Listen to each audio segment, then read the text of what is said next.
Good evening, ladies and gentlemen of St. Lucia, the diaspora, especially the diaspora, because I know that you all, even in Canada, will be watching. I was surprised, and I must say friends in Barbados, because they tell me they get the link, which is, oh my God, so important, you know. And tonight is, as always, special. And the reason why it's special is because my guest, I could not wait to hear her on this program because she's been here before. But when I heard certain things that were happening in the United States, and I heard her, and you know what she said in that regard, I wanted to bring her on this program to try and really explain these things, because a lot of us take these things for granted, you know, and I will mention it. For example, the idea that Black Lives Matter. It matters not only in the United States, it matters everywhere where blacks are, you know, and blacks are nearly everywhere in the world, apart from the eastern part of Europe, but you still see them, because they're coming from Africa and things of that sort. So one has to take that very seriously. Well, tonight on the program, we have this lady that we spoke about before, 30-odd years, and the public service, so to speak, well-known person. I will not go through her record again, but just to, you know, cut the introduction short, to say I brought back, and I'm proud to do so, Allison Jean. Allison, good evening. Good evening, Dennis, and thank you for having me again. I really appreciate you bringing me back. Yes, because you know I heard the Amber Guyger case, where I've never heard that someone can appeal to bring down a sentence, and to bring down a sentence that would, you know, basically, you know, exonerate the lady. I just cannot believe that you can commit murder and then be exonerated with a lower charge. Not only that, but it's the way they've gone about it and bring in your younger son and things that sort. So I'd like you to explain that, because, you know, we are now talking so much about this idea of Black Lives Matter, and then we are now seeing, does it really matter when this is what you know, lawyers can go to court to try and appeal on? I mean, it's just a joke. Yes. Well, initially when I got news that Amber Guyger had filed the appeal, it came, I was a bit angry when I heard about it, because it just reignited everything that went on in September of 2018. However, in speaking to a number of attorneys and others, I'm told that it's not unusual for anyone who has gotten a sentence for them to appeal, especially one who has gotten a murder conviction. So it appears to be customary. However, when I read the grounds of appeal, I wondered whether Amber Guyger still has not come to account for what she did. I think she does not understand the gravity of what she did, perhaps because she's so accustomed of flashing her gun and shooting after black people. Because the grounds is on self-defense, and I don't know how you can seek self-defense when you're in someone's castle. In addition to that, at the trial we heard that Amber Guyger said she heard a shuffle from the outside of the door. She put her key in the keyhole. It turned out red. But she still felt that it was her apartment, and she was going in search of the threat that she perceived to have been in her apartment. She said so at the trial. Yeah. She said when she opened the door, she was ready to go after and kill whatever was in her apartment. So all of that shows intent, and that is where murder comes in. So the self-defense part, what was she defending? Was it the color of his skin that was the weapon? Because that was the only weapon he was carrying, the color of his skin. And that is, for me, the reason why we must emphasize that Black Lives Matter. Because certainly if she had seen someone with a different skin color, her reaction would have been different. And although I cannot predict or I cannot say what was in her mind, but history has shown us that whites are treated differently. There's no getting away from that.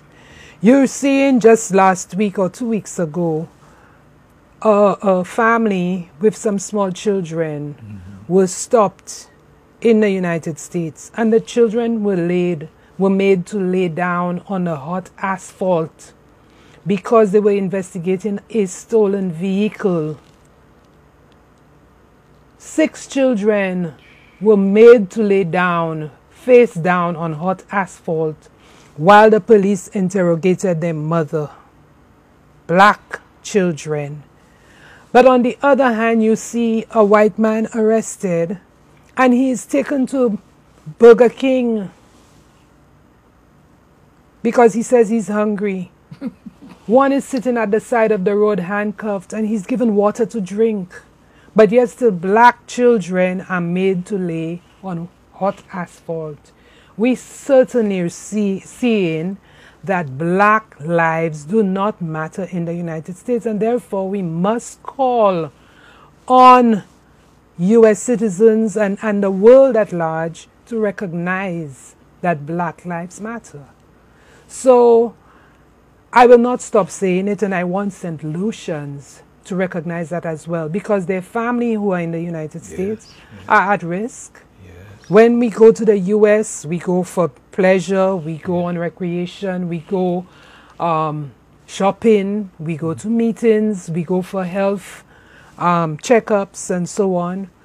We are at risk as soon as we put our foot down on U.S. soil. So we must open our eyes and recognize and call it out for what it is. Because my son suffered that fate, but it could be anybody's child. But Allison, you know, listening to you when you say that even when we go for meetings or whatever it is in the United States, but that is so true, because I am hearing millionaires, black millionaires are saying that they have been stopped, only because they are black. That's right. And they cannot believe that they are living in this community, particular community, because it's a nearly all white community. So what a black who is there is a vagrant, or he's a criminal, or whatever it is. And when I am listening to this, and I'm saying, but I still don't understand, as I mentioned you before, and you mentioned also, the majority of people who have gone to the United States were immigrants. That's right. The United States belongs to the Indians. So why they say or think that the black is different, is so different to all the others who come, And this is why I suppose that Black Lives Matter. But what I want to ask you, and I think that is very important, why did you think now that it was important, apart from this being, at the forefront of Black Lives Matter, that you had this Bothom Jean, I would say, the foundation. The foundation. Is what I want to really ask? Is it really to do with Black lives, or is it to do with Bothom, or is it to do with the two combined? It's a combination of the two, because the Bothom Jean Foundation was created by our family to continue Bothom's legacy. So it was about Bothom. We believe that at 26 years, Bothom had done so much that his work is not yet finished. So we've taken on the responsibility of continuing his work. And that is why the foundation is created, to look after the organizations that he had started visiting and also providing support to. The Boys Training Center, the New Beginning Transit Home, his schools, the Carmen Rennie Memorial School, the St. Mary's College, the South Louis Community College, even his school at Harding University in the United States, because these were things that he did. He loved the community of Groseley. So we've included that community and some of the people that he visited there. But in addition to that, to bring in the Black Lives Matter into the foundation, we are advocating on issues of gun control, on issues of police brutality, and we're promoting racial unity. So these are things that the Board of Directors of the Bothom Jean Foundation have agreed to as their objectives for the foundation. I could tell you, Dennis, that we've, in 1 year of the establishment of the foundation, done a lot. Mm-hmm. We've just distributed 1,000 backpacks with school supplies to a community in Dallas, a community called Oak Cliff in Dallas. The backpacks represent for us not just a bag to put books, but it represents the opportunity for poor people to get an education, to take their education more seriously. So education is a big focus of the foundation. We're hoping to distribute an equal amount of 1,000 backpacks in St. Lucia to the schools that Bothom supported. Mm-hmm. And like I said before, the Carmen Rennie Memorial, St. Mary's College, the Groseley School, and the Marshall Combined School. So we're going to be doing that. We're also distributing scholarships to 2 needy students at the Carmen Rennie Memorial School. Yes, I think I saw something. And we're going to be continuing through a partial scholarship of one of the students who got the scholarship last year. Mm-hmm. Last week we gave the award by way of a laptop and a trophy to the Student of the Year of the Carmen Rennie Memorial School, and we will also be sponsoring the Spirit of St. Mary's Award to that student who will be gaining that award. The ceremony, I think, is next week. Bothom was the recipient of the Spirit of St. Mary's Award in his year at St. Mary's College. So we want to keep that award close to our heart on his behalf, so that every year we will be doing that. We will be sponsoring that. So these are just minor things that we're doing to reach out to the community. Last year we had a health fair where we got a team of doctors from the United States with St. Lucian doctors, and we went to the Comfort Bay. That's another institution that Bothom visited. Asked me why a child at 21 years would go to the Comfort Bay. I don't know. But he just felt the need to reach out to these less fortunate people and these institutions. And so we're continuing in his stead. So we successfully hosted that health fair last year at the Comfort Bay as well as the Baywalk Mall.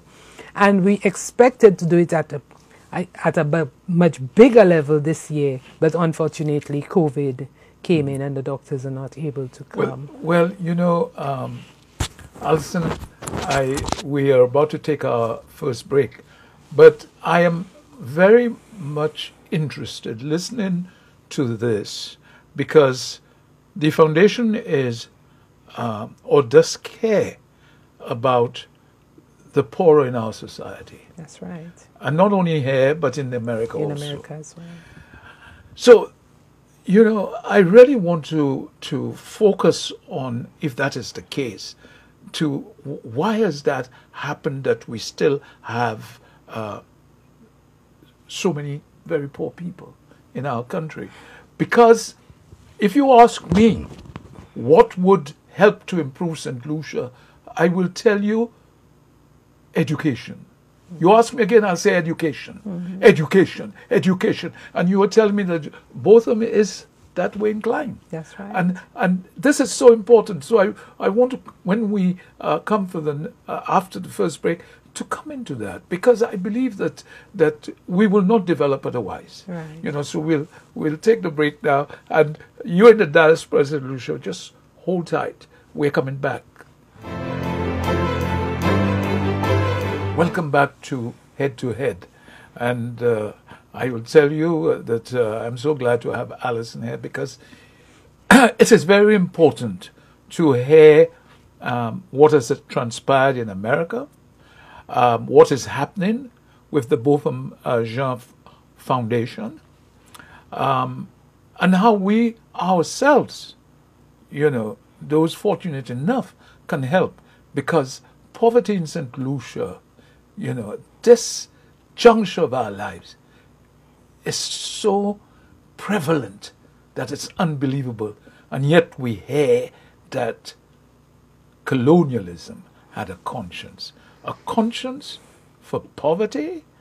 We are really going to tackle that with Allison, because of Bothom, what he suffered, you know, only because of what? Because he was black. Yeah. As Allison said, if he was white, that would never have happened, which is true. Because you see the way they treat whites in America, it's not the same way they treat blacks. And sometimes we do it here too. If it's a person of high ranking, you know, the police stop them in a nicey way. Mm-hmm. But if it's a person of the lower class, so to speak, although I don't believe in class, but a poor person, they treat the person as though they are nothing. And Allison, this is why, you know, it is so important for us to really bring that out and not be afraid to say it. Yeah. Because we a lot of us here, I hate to say it, in this respect, are hypocrites. That's right. And I just cannot take it anymore. Well, you see, Dennis, we know that the poor are marginalized. The poor is the voiceless, like they have no voice. They are less fortunate, and they're crying out. And you see in certain communities, they have not even a footpath to walk on. In my time at the Ministry of Infrastructure, I went into communities, and there are places where people have to walk over a coconut tree, a fallen coconut tree, to get across the river. I could not pass over that, a slippery plank. Yes, yes. Indeed. And that's what they have to get over for them to get to school, for them to get to work, for them to get to the health center.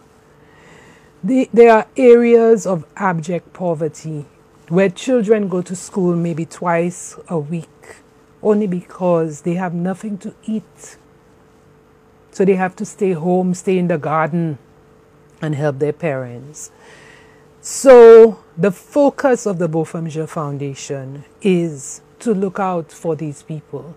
But like I said before, since the foundation is small and is young, we for now, we have a small, we're looking at a small area, a small community, rather than going to the whole of St. Lucia. We cannot help the whole of St. Lucia.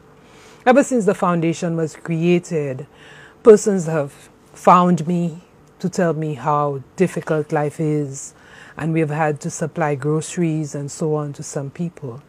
But we are not able yet to be able to reach out to everyone.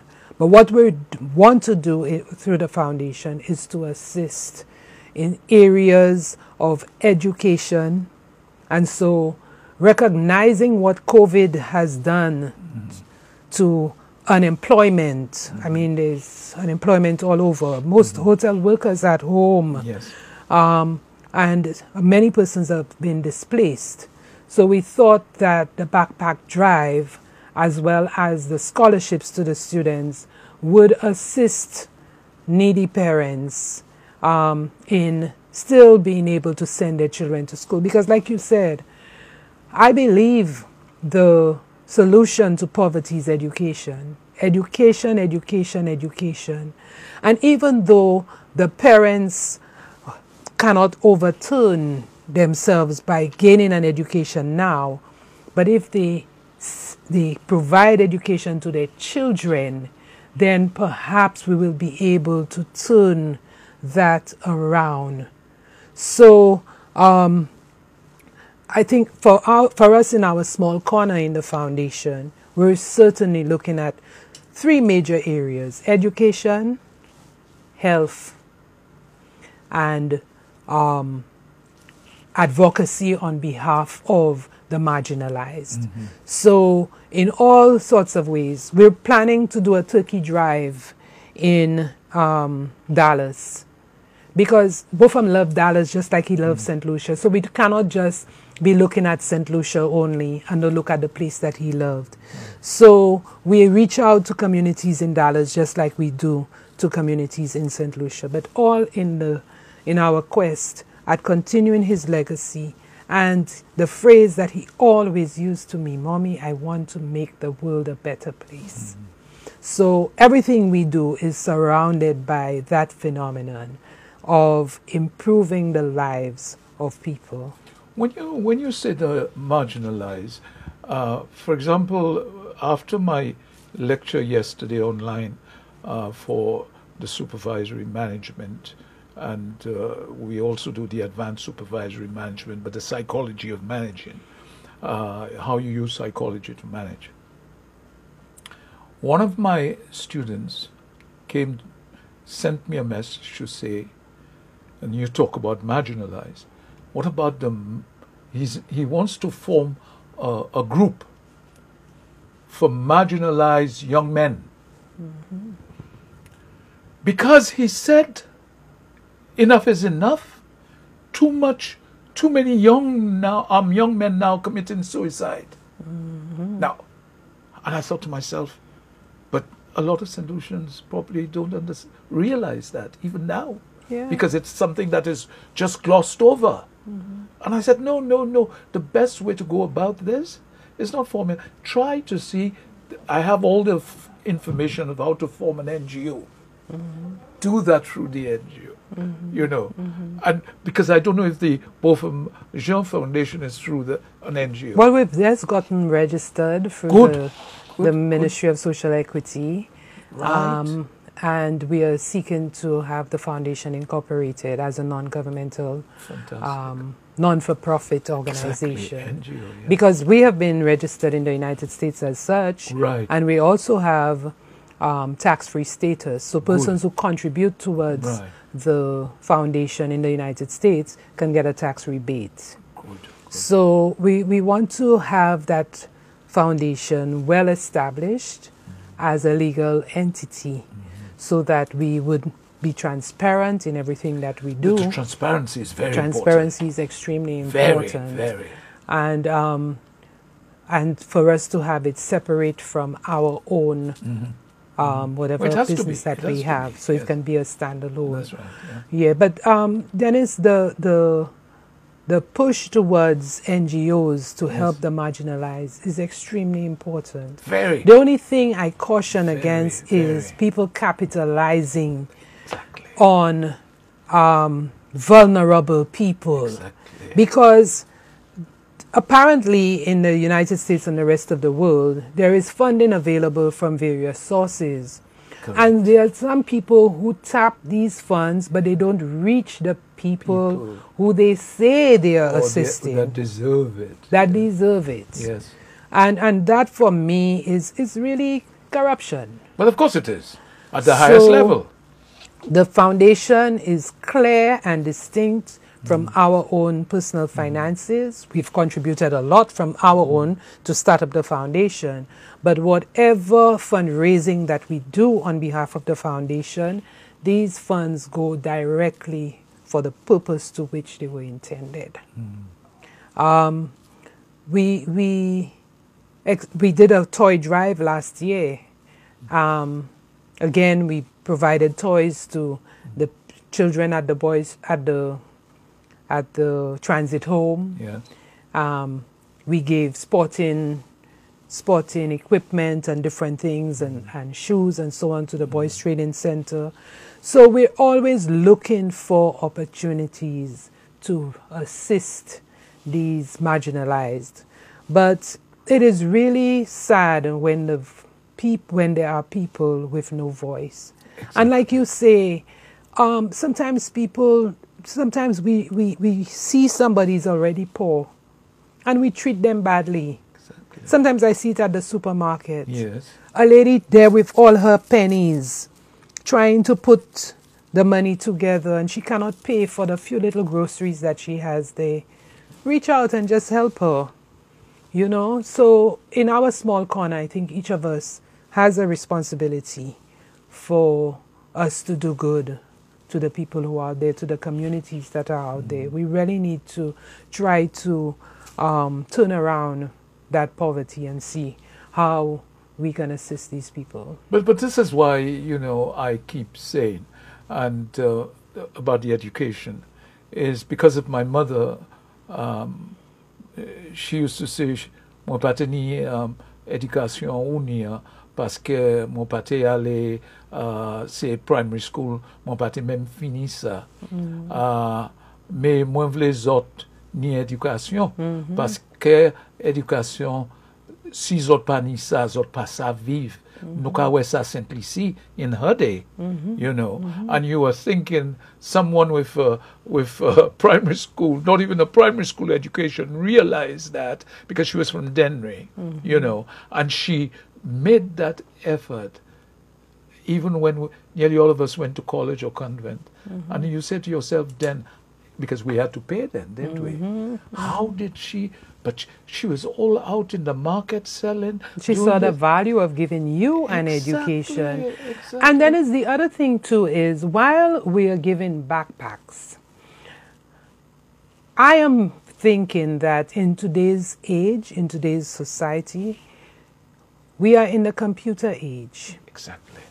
And we need to be moving from backpacks to laptops. Yes. It is so, that one is troubling that in today's age people don't see the value of a laptop or a smart device. Saw it because I hate to say that at the time I didn't think much of the Labour Party saw it. Well, without... Give them their due, they went, and not only that, the Taiwanese were prepared to help us with that. And the Venezuelans as well. Yes. But I think, for example, with me, I have an iPad.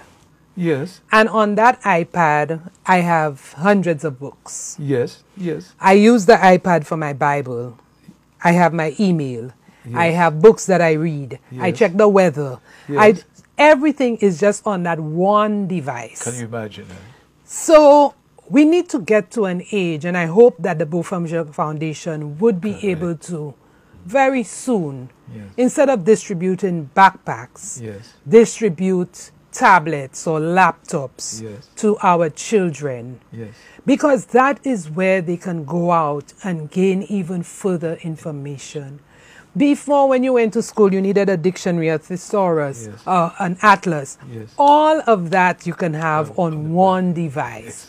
And so we really need to recognize the value of that device to a child in today's age. We cannot be in 2020 and talking about laptops having no gain. I think that one is troubling to me. Especially troubling coming from people who are highly educated. People who wrote about bridging the digital divide. And then to say that a laptop is not important. I think that part of it is extremely troubling. We must get beyond that and see the value of computers for a child's development today. The computer has just as much destructive material. But if you guide your children, it has to come with discipline, it has to come with guidance and everything from parents, monitoring and so on. But a laptop, a smart device, a tablet with internet connection is the best thing that you can give a child today. We have to move from the traditional form of education No, but we have to move with the times. It's simple. We are in a global world.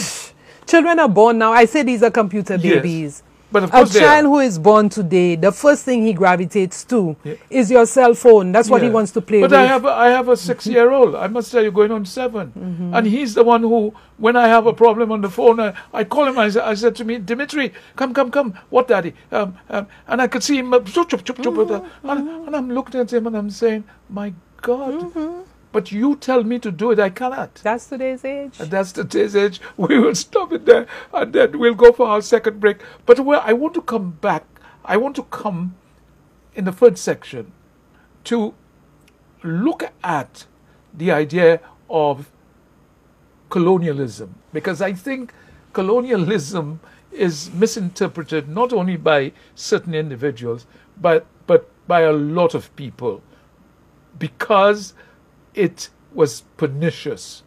And that is what I want to come to, because I want the man on the street to really understand what colonialism, because they're saying colonize, we're colonized, they don't understand it. So I'll come back to that. So you in the diaspora, I want you to really hold on for a little minute, because we are going to come back, because you out there too are living in that colonized world. And I want you to really understand what is going on around you, because it has not ended. It is still going on. So hold the line. We'll be back. Welcome back to Head. And with me tonight is Allison Jean. I'm enjoying this so much because I think we're on the same level. Allison, here's the thing that we once heard, that not too long ago, colonialism had a conscience. I just want to just show you very quickly how much conscience it had. I spent 3.5 years, as you could see, in the British Army, 5 years in the British Air Force, 2.5 years in the constabulary, British constabulary. Yet when St. Lucia went independent, I was told that I was not a British subject. And I had to apply for a passport. Ooh. And it cost me then £200, £200. Wow. I would have had to wait, say, for example, 2 years. But as a ex-serviceman, it took me about 6 months. That was what I was paid back. The other one is, we say that blacks, and I could show it to that the idea of blacks in England from 1555 had been fighting as part and parcel of the colonial sort of world. You know, that first in the 2 world wars they fought. They were in the Air Force also and things of that sort. You know, yet we look at St. Lucia and we are told that colonialism had a conscience. If it had a conscience, why, when slavery ended, the people who made the money, you would have thought to be helped, was the slaves? They were not. It was the owners that were given millions of pounds. Why is that? Is that the conscience that we're talking about? Well, like I told you at the last program, I still cannot understand that question, that comment. Yeah. Because we know what blacks went through. Exactly.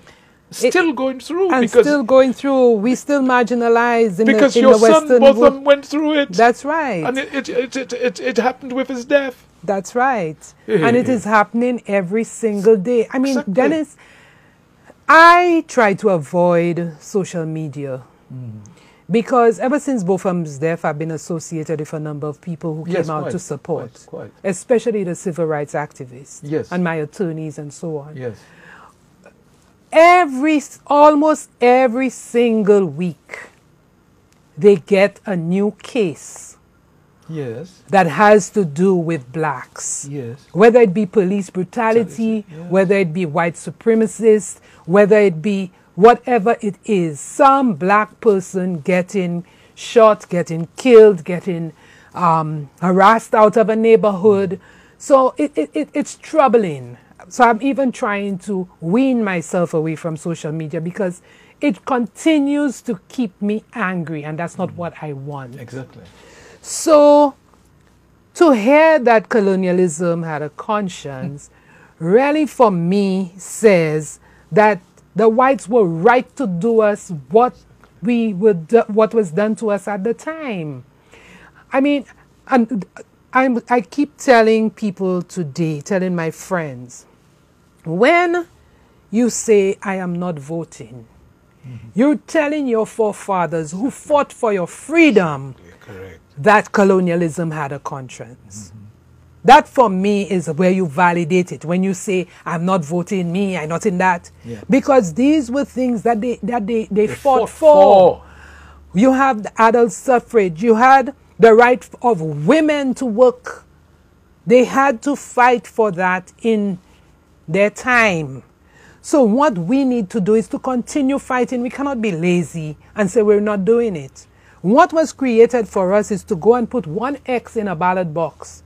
And that is what you cannot do after what your forefathers did for you. Exactly. So I think we need to pay greater attention to our forefathers and what they did, and also seek to make the world better. Not for us. We're going, Dennis. We're on our way out. But it's for those to come. Those to come. It's for my children and my grandchildren and my nephews and my nieces. These are the people that you have to fight for. Now, the bad thing we have in St. Lucia, Dennis, is when we speak, like I know after this program, you will hear all of what Allison is and what Allison is not. Because we believe that we should not have a voice. People should not have a voice.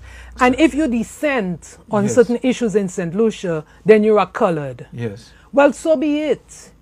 Because if we keep our mouths closed and then we continue to see the deterioration of our country, of the world, then we will be responsible. The blood of our children are going to be on our backs because we did nothing. We said nothing. So I believe that what our forefathers did, I appreciate it. And I believe that we also in our age need to continue the fight for those to come, for the next generation and next generations. When you said our forefathers, a case in point is in 1933-34, when in Europe whites were fighting for trade unionism rights, and St. Lucia decided that they would, our forefathers that is, and the British sent man-of-wars into St. Lucia, curfew, you know, all sorts of things just to prevent us from doing so. So what were our forefathers fighting for? Why did they go through that? And today we, as you just say, we will not vote. You know, you are given credence to the idea that colonialism had that conscience. That's right. And it had no conscience. Because if it had a conscience, I say to people, if they go and read Animal Farm, a simple book for school children, and every school child should read it, it would show you what the colonials were about. That's you know what I mean? And further to that, we fought so much, we did so much for Britain, yet we have a Union Jack that doesn't even have a little black in it. I think St. Lucians have to understand that. And when a leader makes a statement like that, he should have thought about it in depth. It is because his mind doesn't think that way. That's right. His mind thinks in the same vein as the so-called colonialists. I think, Dennis, we have just become too lazy. Lazy, yes. I think we have just accepted the world as it is, and we will come into the world and leave the world and make no dent in the world. I refuse. I think we need to recognize that each and every one of us in our small corner can do something to change the world. Even if it means assisting the poor, if it means speaking out against injustice, if it means approaching various institutions on matters. I really lament issues of poor governance. I see countries like Haiti, Yes. and I Yes. believe no matter how much money you give Haiti, Yes. Haiti's problem is not poverty. I say that all the time. No, it's not. It's Haiti's problem is poor governance. culture. Yes, yes. So perpetually you have persons who exploit Haitians But of course. and keep them down. So we have to be careful that we don't come like that. That St. Lucia doesn't come like that. It may seem far-fetched, but if you have a repetition of poor governance, then we will get like Haiti. We will get to a stage where persons will continue in corruption, will continue doing things, selling our lands, and we have no say in the matter. That's not good governance. Yeah? Yes. So yes. every single one of us have our role to play in ensuring that our country is governed properly. That's what good governance is. So it's not just about government. Yes. And many people see government as the 16 or 17 persons who sit in a cabinet. That's not government. The government every single St. Lucian It's part and parcel. is part and parcel of it. And if you sit by and you do nothing and you say nothing, then you're just as culpable as those, you're as complicit as those who commit whatever it is. And therefore you're not a democratic country. That's how I see it. Well, that's the other thing we have to be careful Exactly. of, whether we're losing our democracy. Exactly. Exactly. Because if you cannot speak, and by speaking then you are bashed out, Yes. and yeah, I saw something Marginalized. I saw something this morning that's really disturbing. To tell me that the director of the National Trust is told to go back to his country, Guyana, that's a Can you sad day for imagine St. that? Lucia. Can you imagine that? Dennis, it's a sad day, a sad day. But of course it is. Mr. Tulsi taught me at Cashre's Comprehensive School, right? But a lot of us are in Guyana right now. But you know what I'm saying? My family went there during the gold period. But They're Dennis, still there. if Guyana, Trinidad, Jamaica, Barbados, the rest of the Caribbean, the United States, England, Canada, send our people back home, Oh my God. Oh, we would not be able to. where would manage. we be? Exactly. Right? People who have assisted in developing our country, trying to safeguard our patronage, and is told go back because they are standing up against what they believe to be an injustice. But you could see the pettiness, because the idea that Donkey Beach, that what is the fuss about the donkey? Where is the place where you had all these archaeological things? But it's there. It's you that was stupid enough not to know. And not only that, Donkey Beach is should be an environmental safeguard, because that's where the turtles come once a year to spawn. So when you Tulsi is saying that, is he wrong? It seems as though he knows more about St. Lucia than they do. But then think about it. People pay thousands of dollars to come to our country. Yes. To enjoy the beaches. Yes. We have it here. Do you think it would be right for us to be prevented from using what we have that we can get for free? Yes. If you look around the island right now, there are many beaches that you cannot go to. That's a among fact. the best ones. Yes. That we cannot go to. We cannot enjoy a beach party and so on. Exactly. So if one is trying to safeguard that for our children, you're going to tell them go back to their country? But I think that is disturbing. I think it requires an apology. But it's not only that, not cutting you short. I am so infuriated. This idea that we say crown lands. It's the people's land. It's the country's land, not crown. It has nothing to do with the crown. That's my beach. That's our beach. The St. Lucian's beach. According to Gabby, that beach is mine. But Dennis, it's just sad when you see certain things happening, and as St. Lucians, it appears that you don't even have a voice. It's a fact. You cannot even speak. I I laughed at a joke. Yes. I noticed nobody said anything about it, but I understood the National Trust sought permission from the police to have a protest. And yet the police went and protested. No, I laughed. So my question is, did the police request permission to protest? Then I saw the piece of the law which says that you cannot protest in front of government buildings. Yes. Is there only one government building? Exactly.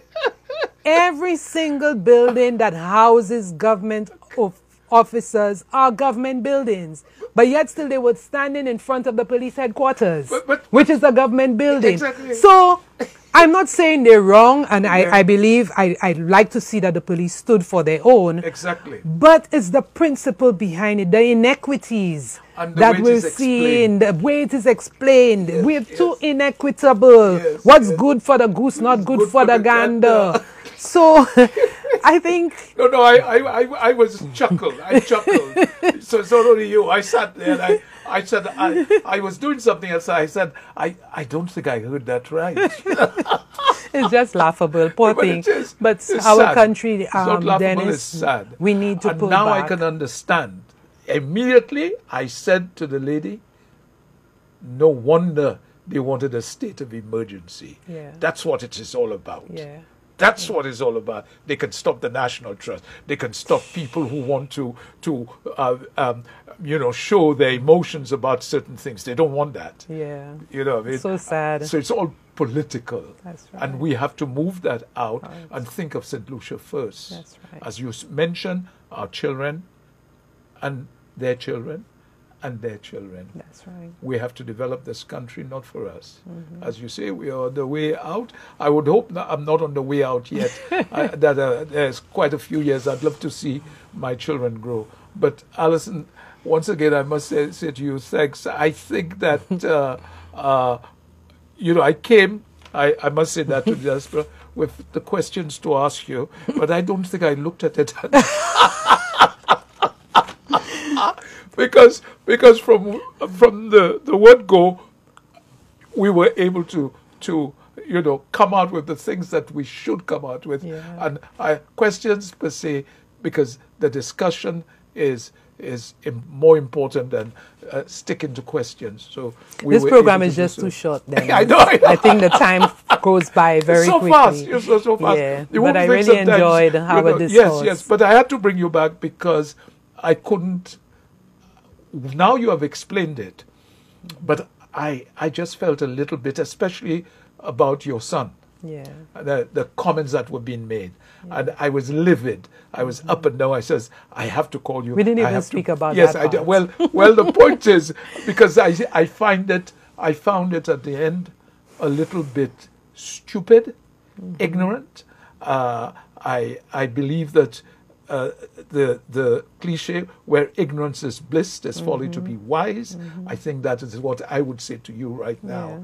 Yeah. You are wiser than that. Oh, yeah. Some people have nothing to say, so they come up, they try to offend. That's ignorance. Ignorance of the highest. Who feels it knows it, in the words of Bob Marley. Correct. Yeah. Allison, thanks very much. I love it. I hope that, as you know, that this goes to Canada. It is played on CNG, so many people see it in that part of the world, not only tonight, but other nights. And it's on social media. And it's on social media. So at least our voices will be heard. Yes. Thanks very much. And God bless you. And I hope that everything works out and Amber stays where she is. Or gets more. Oh, gets more, yes. Thanks very much. Thanks very much. Yes, or gets more time. Exactly, and God bless. Okay.